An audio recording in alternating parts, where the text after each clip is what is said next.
오늘 우리에게 주신 하나님의 말씀은 마가복음 9장 42절에서 50절 말씀입니다.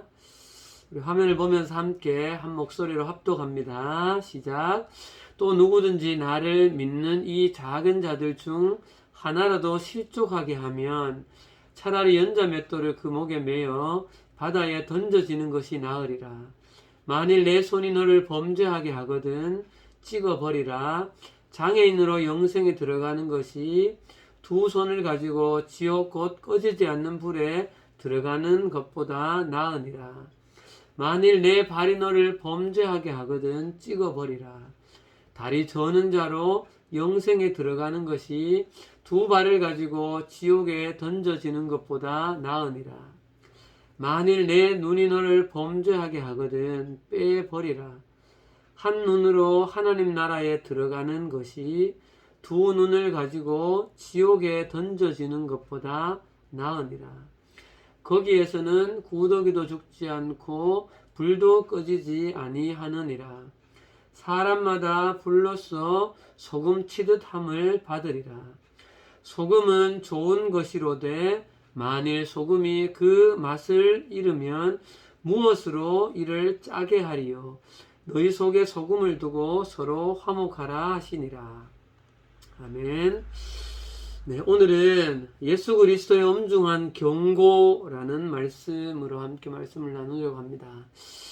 여러분 좋은 아침입니다.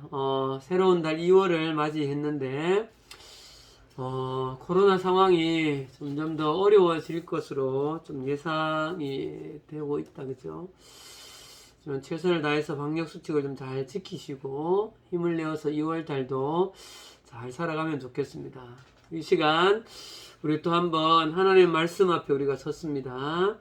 여러분의 전인격을 다해서 말씀이 여러분들 가운데 잘 들려지는 은혜가 있기를 소망합니다. 사랑하는 여러분, 지난주에 우리는 12제자 무리에 함께 하지 않는 어떤 이름 모를 한 사람이 예수님의 이름으로 귀신 들린 사람을 회복시키는 것, 그것을 제자들은 금지했지만 예수님은 허락하시는 모습에 담긴 의미를 묵상해 보았습니다. 우리가 다시 한번 이 말씀을 생각을 해 보아도 이름 모를 한 사람이 예수님의 이름으로 귀신을 내어 쫓는 이 일 그 자체, 그리고 또 그 일을 예수님께서 허락하셨다는 것은 참으로 놀라운 일이라고 생각되어집니다. 그래서 지난주에 그 의미를 이렇게 우리가 정리해 보았습니다. 이 땅에 하나님 나라의 회복을 시작하신 예수님께서 예수님이 행하셨던 그 일을 하나님 나라로 우리를 초대한 우리들에게 얘들아 이 일을 함께 하자. 죄로 타락해서 왜곡되어져 있는 이 세상 가운데에 정말 진노의 자녀들인 그들에게 복음을 전하여서 하나님의 자녀로 만들고 이 세상을 원래의 창조 당시의 모습의 그 하나님의 나라의 모습으로 회복시키는 이 놀라운 일을 우리가 함께 하자. 내가 내 이름의 권세를 너희들에게 마음껏 사용할 수 있게 해주겠다. 이렇게 우리를 초대하신 것이라는 거죠.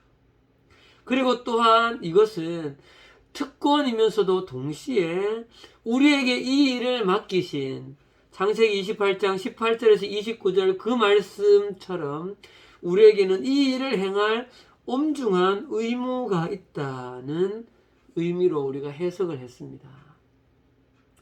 사랑하는 여러분, 지금도 우리를 둘러싸고 있는 수없이 많은 사람들 중에는 요한이 보았던 그 이름 모를 무명의 한 그리스도인이 귀신 들린 사람을 복음으로 회복시키는 그 놀라운 일을 했던 것처럼 세계 곳곳에서, 아니 멀리를 바라보기 이전에 여러분들 주변의 곳곳에서도 이렇게 예수 그리스도의 동역자로 살아가는 사람들이 많음을 여러분 기억하십시오. 또한 사랑하는 여러분들의 삶이, 여러분들의 인생이 예수님의 그 초대에 나와 동력하자라는 그 초대에 정말 기쁜 마음으로 함께하는 복된 여러분들의 삶이 되어지기를 간절히 소망해 봅니다. 자, 오늘 본문 말씀으로 그러면 한번 가보도록 하겠습니다. 여러분, 오늘 우리가 읽은 본문 말씀은 정말 가슴이 섬뜩할 정도로 예수님께서 굉장히 강한 어조로 말씀하고 있는 본문을 우리가 읽게 되어집니다. 또 이 본문은 사실 이해하기가 참 어려운 말씀이에요. 언뜻 오늘 말씀을 보면 우리는 이미 수백 번도 더 우리의 손과 발과 눈을 찍어버려야만 하는 그런 처지의 우리들이라고 생각되어져요. 여러분, 안 그렇습니까? 사랑하는 여러분, 오늘 이 본문 속에서 예수님께서 우리의 가운데 던지시고자 하는 메시지가 사실은 굉장히 많아요. 팀장님, 지난주에 말씀을 묵상하면서 대략 한 3가지 정도의 의미를 좀 발견하고 오늘 함께 좀 나누고자 합니다. 그래서 이 3가지 의미를 살펴보기 위해서는 오늘 우리가 읽었던 42절부터 50절 말씀을 3파트로 좀 나누어야 돼요. 먼저는 42절 말씀을 좀 생각할 거고요. 그리고 43절에서 47절 말씀을 생각하고 마지막 48절에서 50절 말씀으로 좀 나눠서 말씀을 보도록 하겠습니다. 자, 먼저 그러면 42절로 한번 가보겠습니다, 여러분. 42절에 또 누구든지 나를 믿는 이 작은 자들 중 하나라도 실족하게 하면 차라리 연자 맷돌을 그 목에 매어 바다에 던져지는 것이 낫다 했습니다. 여러분, 오늘 이 본문 말씀은 사실 지난주에 했던 41절의 이 말씀과 이어지고 있는 말씀이에요. 누구든지 너희가 그리스도에게 속한 자라 하여서 물 한 그릇을 주면 또 누구든지 나를 믿는 이 작은 자들 중에 하나라도 실족하게 하면, 여러분, 이 두 말씀이 연결되어져 있다고 말하면 41절 말씀과 42절에서 말하고 있는 말씀은 완전히 반대가 되고 있는 사람인 것이죠. 한 사람은 그리스도에게 속한 자에게 물 한 그릇을 따뜻하게 주는 사람인가 하면, 또 42절에 말하고 있는 사람은 작은 자 중 한 사람을 실족하게 하는 자예요. 다르게 보면 그리스도를 위하는 자이고 그리스도를 반대하는 자라고 생각할 수 있겠죠. 자, 여러분, 조금 더 자세하게 들어가 봅시다. 그러면 42절에 나오는 이 누구든지 나를 믿는 이 작은 자라고 할 때 작은 자는 누구를 말하는 걸까요? 여러분, 지난번에 누가 더 큰가 작은가 그 제자들의 논쟁에서 시작해서 지금까지 이 흐름을 이렇게 파악해 보면 여기서 작은 자는 뭐 키가 작은 자가 아니라 당시에 사회적으로 소외받는 약자들을 가리키는 말이에요. 대표적으로 어린이, 고아와 과부, 병든 사람, 귀신 들린 사람들. 그런데 이렇게 연약하고 사회적으로 약한 사람 중에 한 사람을, 그 단 한 명이라도 제 아무리 사회적으로 높은 위치에 있거나 재물이 많거나 또는 그냥 평범한 사람이라 할지라도 이렇게 예수 믿는 그리스도인인 연약한 한 사람을 실족하게 만든다면 이라는 의미가 된다는 거예요. 자, 그러면 조금 더 들어가서 여러분, 이 42절의 의미를 이해하려면 실족하게 하면 이라는 말의 의미를 알아야 돼요. 여러분, 이 실족하게 하면의 원어가 스캔달리조라는 말이라고 해요. 뜻이 이래요. 죄로 의도적으로 끌어들이다. 그래서 그 사람을 범죄하게 만들다, 이런 의미라는 거예요. 그러니까 고의적으로 악한 마음을 먹고 누군가를, 연약한 사람을 죄로 끌어들여서 범죄하게 만들다, 이런 의미가 된다는 거예요. 여러분, 이 의미가 단순히 그냥 한 개 그냥 죄를 짓게 하는 정도가 아니라 악한 죄로 끌어들여서 결국은 이 연약한 사람을 믿음에서 떠나게 만드는 의미가 내포되어져 있다는 거죠. 예수님께서는 이런 사람들에게 하신 말씀이 바로 이 사람은 연자맷돌을 자기 목에 매서 바닷물에 던져지는 것이 낫다라고 아주 강하게 경고하고 있는 거죠. 여러분, 연자맷돌이 뭔지 알아요? 이게 연자맷돌이에요. 네, 대단하죠? 이걸 목에 매고 바다에 빠지면 거의 죽으라는 거죠. 그죠? 여러분, 이렇게 연약한 사람을 고의적으로 악의적으로 범죄에 끌어들여서 믿음에서 완전히 떠나게 하는 사람은 누굴까요? 바로 그들은 예수 그리스도를 반대하는 사람이죠. 우리 전에 보았던 이 40절, 우리를 반대하지 않는 자는, 예수님 이렇게 말씀하시는 것을 보면 예수님을 반대하는 사람이 있다는 거예요. 그래서 이 42절의 말씀은 예수 그리스도를 반대하는 사람을 향하여서 던지는 경고의 메시지인 거죠. 그런데 여러분, 그러면 이 말씀이 우리와 전혀 상관이 없을까요? 자, 이 본문 42절에 담긴 의미를 한번 찾아가 봅시다. 먼저는 여러분, 지극히 평범한 사람은 말할 것도 없고 이 사회 속에서 연약하고 보잘것없어 보이는 한 명의 그리스도인을 예수님께서 얼마나 귀하게 여기시는가, 그 예수님의 그 깊은 마음을 볼 수가 있다는 거죠. 왜냐하면 여러분, 가장 연약해 보이는 그 단 한 사람을 위해서 예수님은 하늘 보좌를 버리시고 이 땅 가운데 오셨다. 그리고 그 한 사람을 위해서 십자가에 피 흘려 죽으셔서 그 피값으로 그 연약해 보이는 한 영혼을 하나님의 자녀로, 하나님 나라의 백성으로 초대하기 위해서 예수님이 오셨기 때문인 거죠.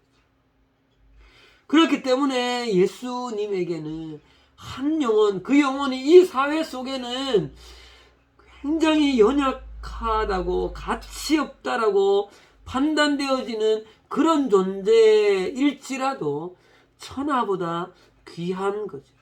그 귀한 영혼을 믿음에서 실족하게 한다는 것은 실로 엄청난 일인 것이죠. 예수 그리스도의 그 십자가의 의미를 무력화시키는 그런 의미가 되어지는 거죠.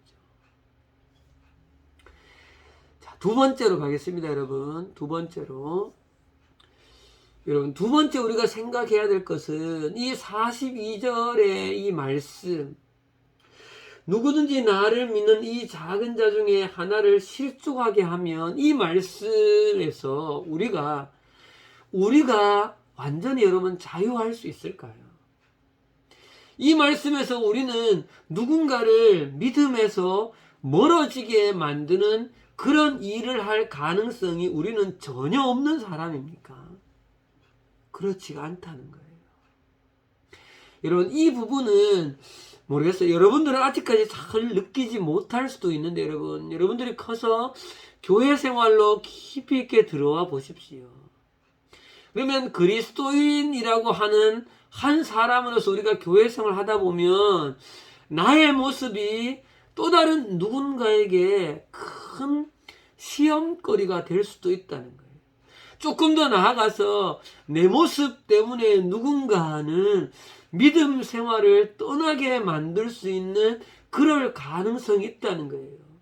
야, 어떻게 교회 다닌다고 하는 사람이 저럴 수가 있나? 여러분, 특별히 이 부분은 소위 교회에서 또는 어떤 선교단체에서 높은 직분에 있다라고 말하는 그 역할을 감당하고 있는 사람은 특히 더 그렇다는 거예요. 목사님이나 선교사님이나 장로나 권사나 집사님이나, 가끔 우리 뉴스에서 어떤 목사님께서 참 안타깝게도 사회법에도 저촉되어지는 그런 악한 일을 행했던 것들이 가끔 뉴스에 나오잖아요. 그죠? 여러분, 그런 경우 생각해 보세요. 그 교회를 다니고 있는 믿음이 아주 연약한 한 그리스도인이라고 생각해 보세요.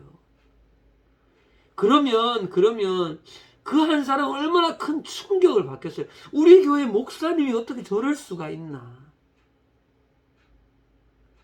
그러면 이 교회 생활과 신앙 생활 자체에 큰 충격에 빠지는 거죠. 근데 사랑하는 여러분, 여러분들도 마찬가지라는 거예요. 여러분들의 말과 행동 하나하나가 여러분들 친구들에게 어떻게 비춰지고 있냐는 거예요. 야, 나는 내 친구 누구 보니까 나는 진짜 앞으로 교회는 절대 가지 말아야 되겠다. 이런 판단을 하는 친구가 없을 것 같아요. 분명히 있다는 거예요. 팀장님은 이 소리를 직접 대학생이 되어져서 들었던 이야기예요. 선생님한테 내가 니 때문에 교회 못 가겠다 이런 말을 들었던 게 아니라, 넌 교회를 다니고 있지, 예수님을 믿지만 교회를 다니고 있지 않는 친구가 그런 이야기를 하고 있다는 거예요. 사랑하는 여러분, 예수님을 믿는 우리의 모습은 누군가를 하나님의 나라로 이끄는 통로가 되기도 하지만, 또 우리가 잘못하면 누군가를 믿음에서 떠나게 만들거나 하나님 나라로 들어오는 것을 막아버리는 그 악의 통로로 우리가 쓰일 수 있다는 사실을 여러분 기억하셔야 됩니다. 그래서 우리는 하나님 나라를 소개하는 대사요, 하나님 나라를 소개하는 그리스도의 편지인 거예요.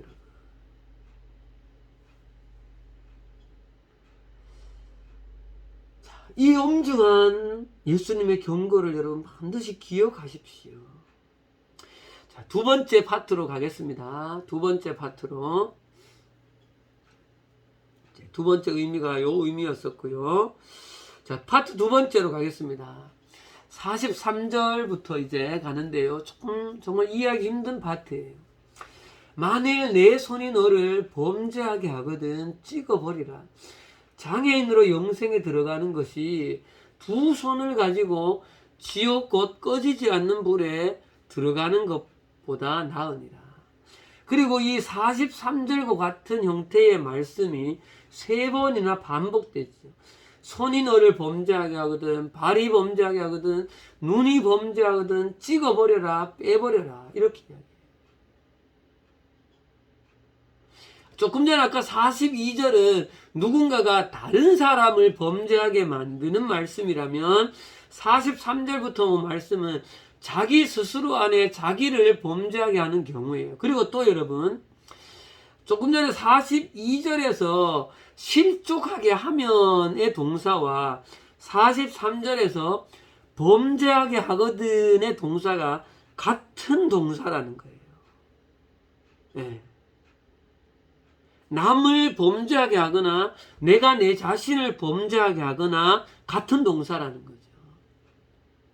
자, 여러분, 그런데 오늘 이 본문 말씀을 만약에 문자 그대로 순종한다고 해보십시오, 여러분.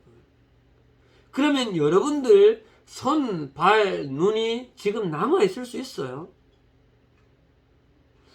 아마 수백 번도 더 찍어서 버려야 하지 않았을까요? 만약에 그렇다면 여러분, 손과 발과 눈만 찍어내면 되나요? 손, 발이 스스로 움직여서 그렇게 범죄했습니까? 손, 발, 눈에 그렇게 하도록 명령을 내리는 뇌, 머리는 찍지 않아도 됩니까? 또 손과 발이 움직이도록 우리 신체 기관 전체가 도와야만 그 손과 발은 움직이는 거잖아요. 그래서 우리 신체 전체는 간접적으로 손과 발이 범죄하게 하는 것을 도왔다는 역할이죠. 그렇다면 우리 몸 중에 찍어버림을 당하지 않을 기관이 여러분 있습니까? 없죠. 그러면 도대체 예수님이 하신 이 말씀의 의미가 뭐냐는 거죠. 그죠? 자, 여러분, 이 말씀에 담긴 의미를 몇 가지 좀 생각해 봅시다. 첫 번째.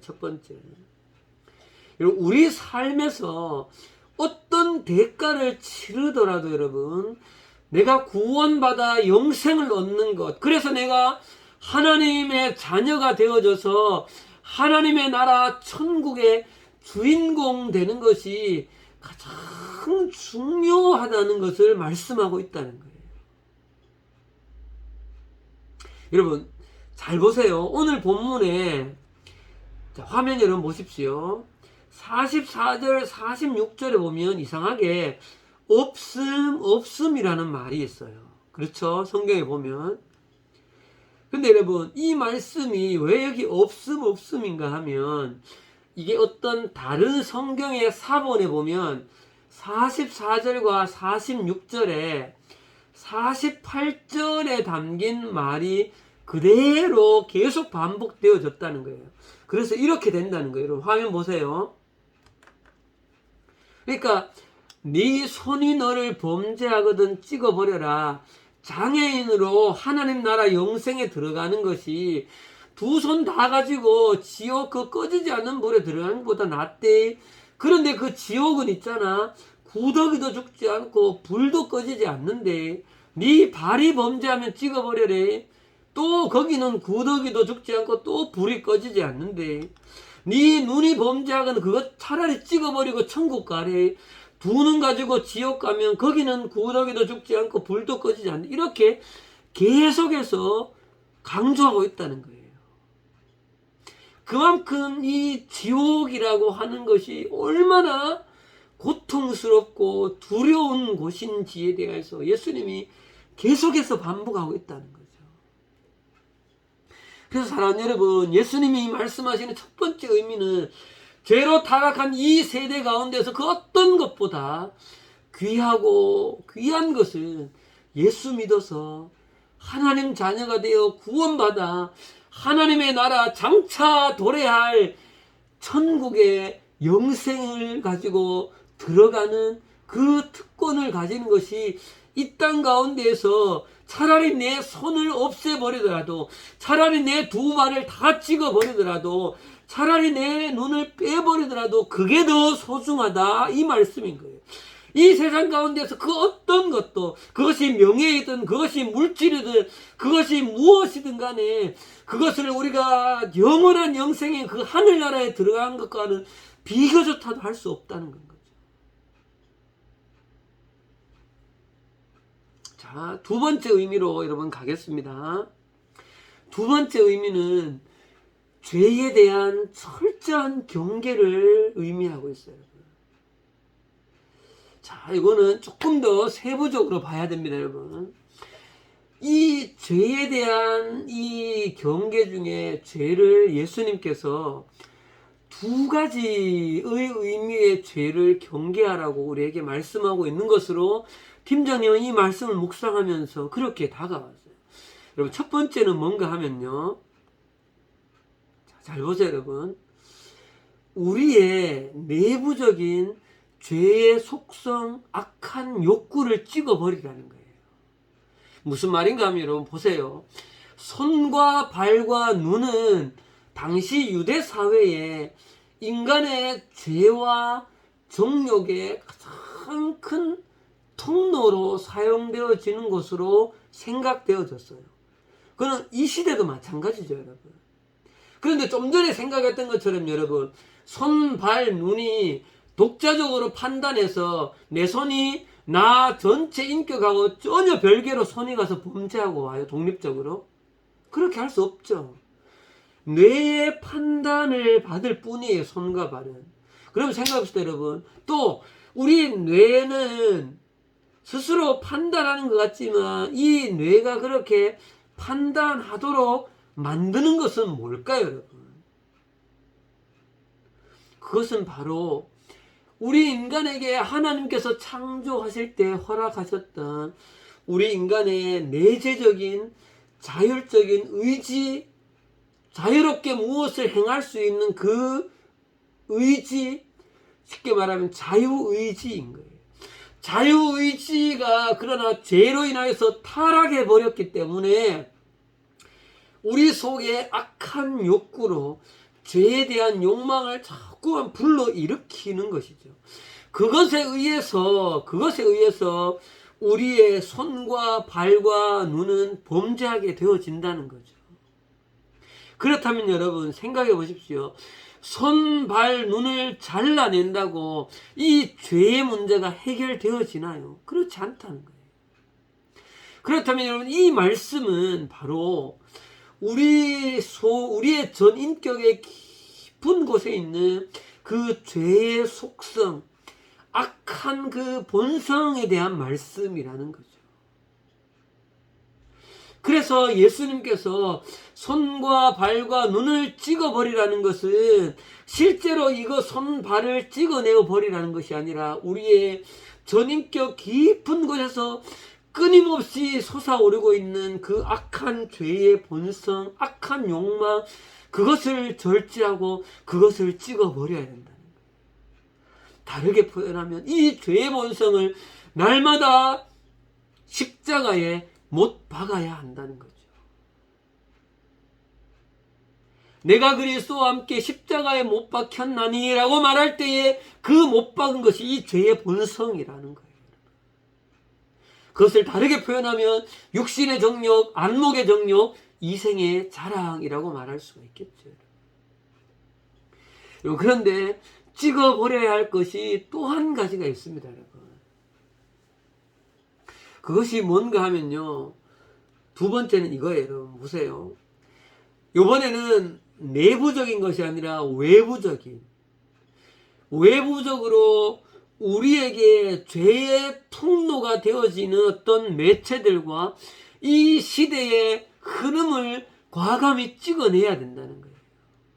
이런 과학기술이 발달하면서 형성된 수많은 대중 매체들과 이 기계의 발달이 여러분 우리에게 얼마나 많은 편리함을 가져다 주었으며, 그러나 그 반면에 이러한 허로 발달된 이런 것들이 우리로 하여금 범죄하게 만드는 강력한 수단과 도구가 되어지고 있다는 거죠. 이것은 여러분, 이 수단과 도구는 시대가 발달하면 발달할수록 더욱더 강력하게, 더욱더 치명적으로, 집요하게 우리에게 영향을 미칩니다. 여러분, 당장 손에 들려있는 그 스마트폰, 그것으로 할 수 있는 일들이 얼마나 많습니까, 여러분? 때로는 이것이 선하게 우리 가운데 이용되어지지만 때로 우리는 이것이 우리를 범죄케 만드는 강력한 수단이 되어지고 있지 않습니까, 여러분? 이러한 것을 철저히 경계하고 찍어버려라는 것을 예수님 말씀하고 있는 거예요. 여러분, 또 하나는 이 시대가 가지고 있는, 이 시대가 추구하고 있는 시대적인 가치의 흐름을 우리는 보아야 합니다. 돈을 추구하는 이 시대의 물질 만능주의, 개인적인 욕구가 가장 선한 건 네가 원하는 거 해라, 그것이 진리라고 말하는, 그것이 가장 선하다고 말하는 이 포스트 모던적인 이 사상들에 대해서 우리는 철저히 경계하고 이것을 찍어버려야 된다는 거예요. 사랑하는 남일교회 다음 세대 여러분, 오늘 우리가 이 본문 말씀에서 예수님께서 너무나 강력하게 경고하고 계시는 이 말씀에서 실제로 찍어버려야 될 것이 두 가지라는 것을 여러분 꼭 기억하십시오. 첫 번째는 우리 속에 내재되어져 있는 그 죄에 대한 본성입니다. 두 번째는 우리를 둘러싼 외부적인 우리로 범죄케 만드는 환경들, 대중매체나 또한 이 시대의 그 흐름들을 우리는 철저히 경계하고 찍어버려야 된다는 것을 여러분 반드시 기억하십시오.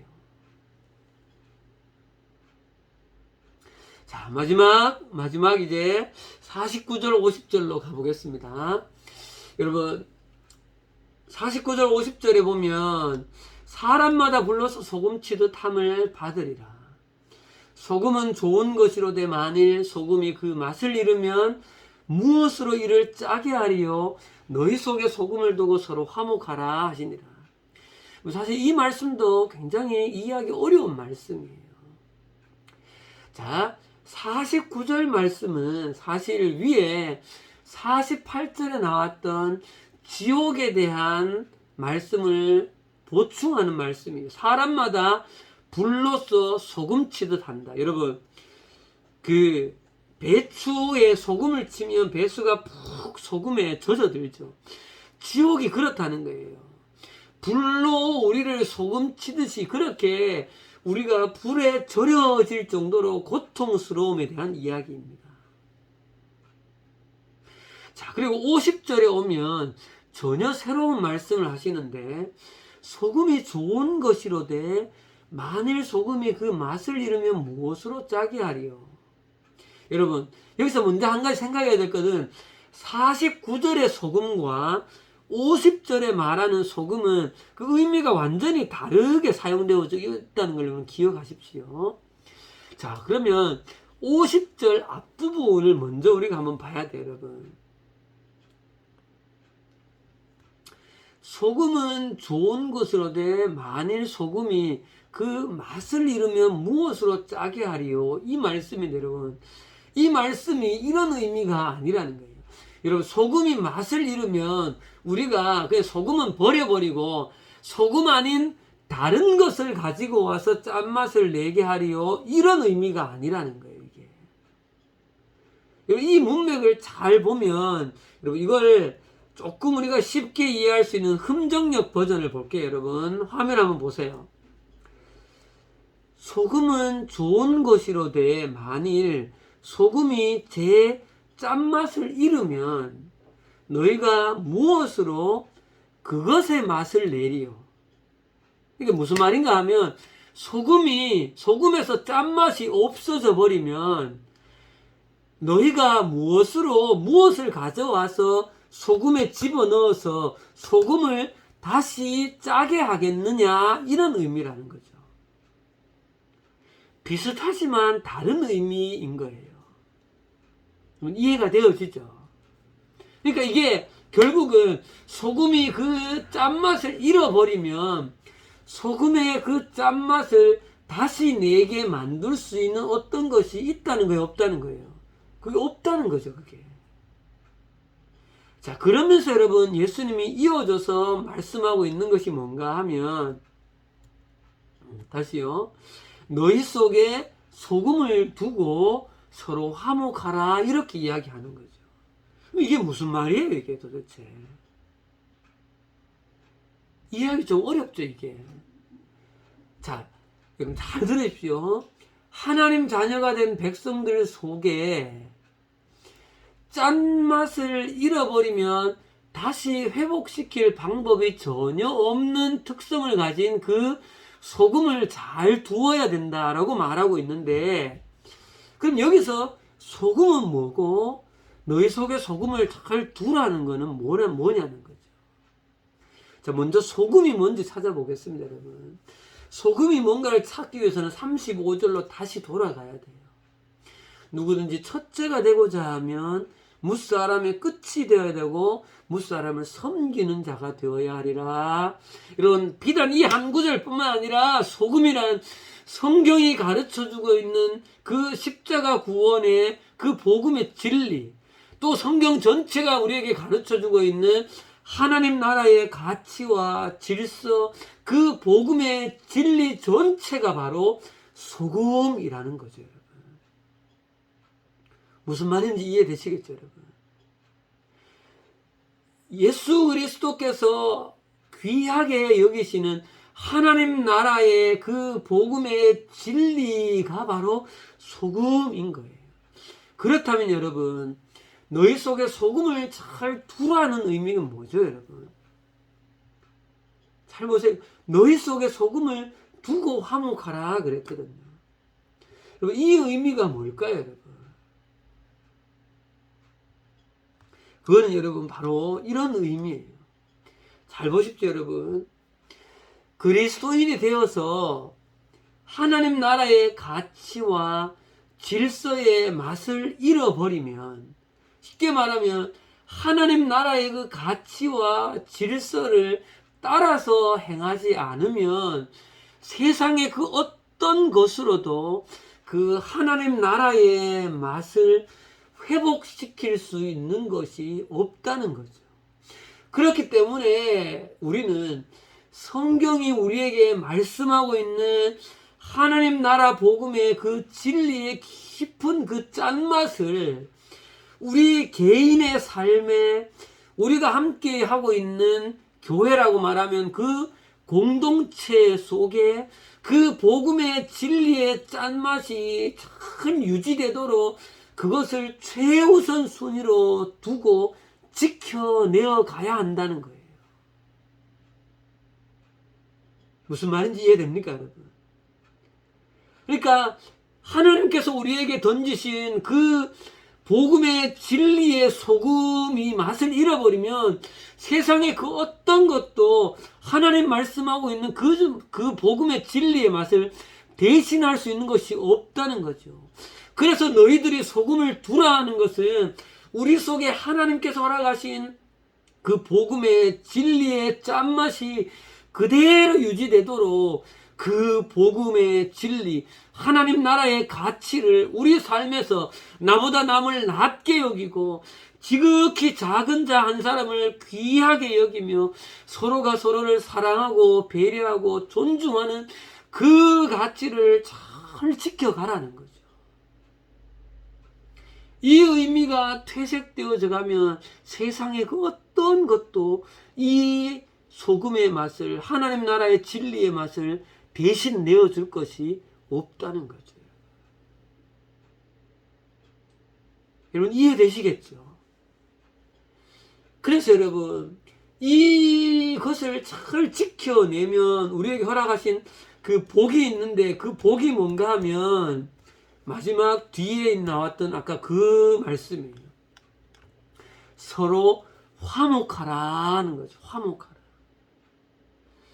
우리가 그 하나님 나라의 소금을 잘 지켜서 내 개인의 삶에, 우리 공동체의 삶에 그걸 잘 지키면 우리에게는 화목하게 되어지는 복이 임합니다. 여러분 여기서 화목이라는 것은 하나님과 우리와의 관계가 화목되어지고 내가 주변에 있는 사람들과의 관계가 화목하고 평강 샬롬이 임하고 내가 나 스스로와의 관계를 맺을 때 화목하게 되어진다는 거죠. 그 샬롬의 그 평강의 그 화평의 놀라운 기쁨이 우리 가운데 맛보게 되어진다는 거죠. 그럼 그것이 하나님의 나라가 아닐까요? 그것이 하나님의 나라인 것이죠. 여러분 이제 말씀을 정리하겠습니다.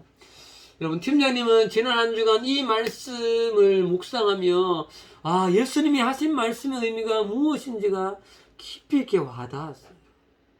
오늘 말씀을 들으면서 여러분들은 어떤 의미로 이 말씀을 여러분 받으셨습니까?